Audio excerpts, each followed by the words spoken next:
नमस्कार। गायत्री ज्योतिष केंद्र में आप सभी लोगों का स्वागत है। आप लोगों के लिए हमेशा ही ज्योतिष शास्त्र से जुड़ी हुई महत्वपूर्ण जानकारी के एपिसोड हम समय समय पर प्रसारित करते रहते हैं। ज्योतिष शास्त्र से जुड़ी हुई हर प्रकार की जानकारी हम आप लोगों के लिए लेकर आते हैं। जानकारी ऐसी कि जिस पर यदि आप अमल करते हैं तो उसका प्रतिफल आप अवश्य ही देखते हैं। आज भी हम आप लोगों के लिए एक महत्वपूर्ण जानकारी लेकर आए हैं। जानकारी है सावन मास से संबंधित।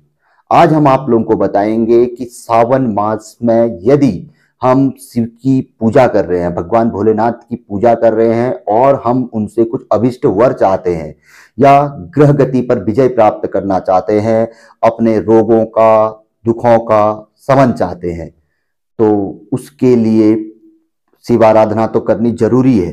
कुछ न कुछ शिव स्तुति सावन मास में करनी जरूरी है, लेकिन इसके साथ साथ ही हमें कुछ चीजों का ध्यान रखना है। यदि हम शिव के उपासक हैं और शिव की पूजा करते हैं और विशेष तौर पर सावन मास में हमें शिव जी से कृपा प्राप्त करनी है, वर प्राप्त करना है, तो कुछ चीजों का ध्यान देना है। ध्यान इन चीजों का देना है। सावन मास में बताया गया है कि यदि आप शिव की पूजा कर रहे हैं तो 5 चीजों का परित्याग कर दें। यदि आप 5 चीजों का परित्याग कर देते हैं तो आपके द्वारा शिव जी की गई पूजा सफल हो जाती है और जो इच्छित वर हेतु आप शिव जी की पूजा कर रहे हैं वो आपको अवश्य ही मिल जाता है। वैसे तो आदमी पवित्रता का ध्यान रखता है, मीट मांस मदिरा तामसी चीजों से दूरी बनाए रखता है, लेकिन इसके अतिरिक्त भी कुछ ऐसी चीजें हैं इन्हें बहुत से लोग नहीं जानते हैं और बहुत से लोग जो जानते हैं वो तो इन चीजों का सेवन करते ही नहीं है। और जो ये जो है ये हमारे भोज्य पदार्थ में ही इनकी गिनती होती है। तो आज हम आप लोगों को इन 5 चीजों के बारे में बताएंगे। यदि आप सावन मास में शिव जी की पूजा कर रहे हैं और भगवान भोलेनाथ से कुछ चाहते हैं तो इन चीजों का त्याग जरूर कर दें। इनमें से पहली चीज है भोजन में जिनका हम इस्तेमाल करते हैं, मलका की दाल। सभी लोग जानते हैं कि यह गर्म होती है और व्रत उपवास या किसी पूजा से पहले दिन तो ही इसको नहीं खाया जाता है, पूजा में तो निषेध ही बताया गया है।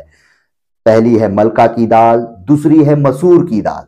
मसूर की दाल का भी बताया गया है कि किसी पूजा आदि में इसका त्याग कर देना चाहिए। तीसरा है पालक की सब्जी। जो पालक विशेष तौर पर हरे रंग का सभी लोग जानते हैं और इस समय पे वह जरूर रहता है। सावन मास के आसपास पालक की सब्जी मार्केट में आती है, तो पालक की सब्जी भी नहीं खानी चाहिए।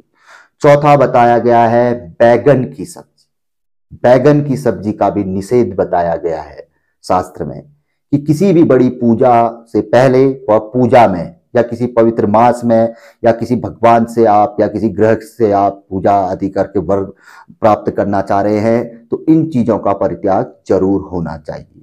अन्यथा आपके द्वारा की गई पूजा आदि का जो फल आप चाहेंगे वो नहीं मिलेगा। भले ही इनमें कोई तामस नहीं है, लेकिन इनका निषेध शास्त्र में बताया गया है। संभवतः आप सभी लोग जानते भी होंगे। पांचवी चीज है मडुआ। मडुआ जिसकी रोटी जो काफी पौष्टिक आटा माना जाता है, इसका भी निषेध बताया गया है कि किसी व्रत उपवास या किसी विशेष मास में यदि हम भक्ति कर रहे हैं भगवान की तो इन चीज का निषेध अवश्य करना चाहिए। सावन मास है, कार्तिक मास है, माघ मास है, वैशाख मास है, बड़े मास माने जाते हैं।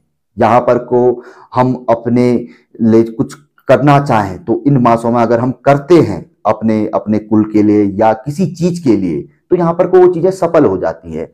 लेकिन हम छोटी छोटी चीजों का ध्यान नहीं रखते। भले हमें हमें सीधे से ये समझ लेते हैं कि भाई मीट मांस मदिरा तामसी चीजें, इन चीजों का सेवन ही ना करें तो उस वो ही काफी है, लेकिन नहीं, इन 5 चीजों का सेवन भी नहीं करना चाहिए।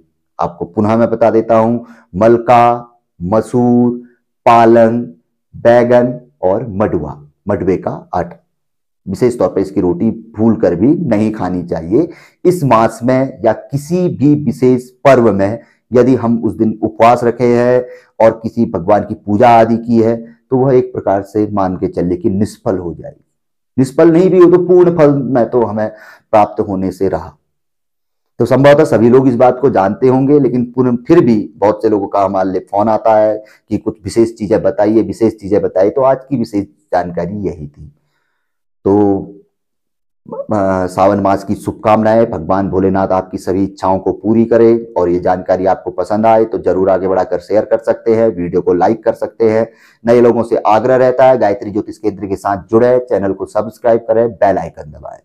बेल आइकन दबाएंगे तो कैसी भी जानकारी हो कभी भी आप लोगों के पास अवश्य पहुंचेगी। कैसी का अर्थ है कि जानकारी लाभदायक ही रहेगी, कहीं ना कहीं कारगर ही रहेगी और हमारे काम ही आने वाली रहेगी। उससे हमारा भला ही होगा, अहित कभी भी नहीं हो सकता है।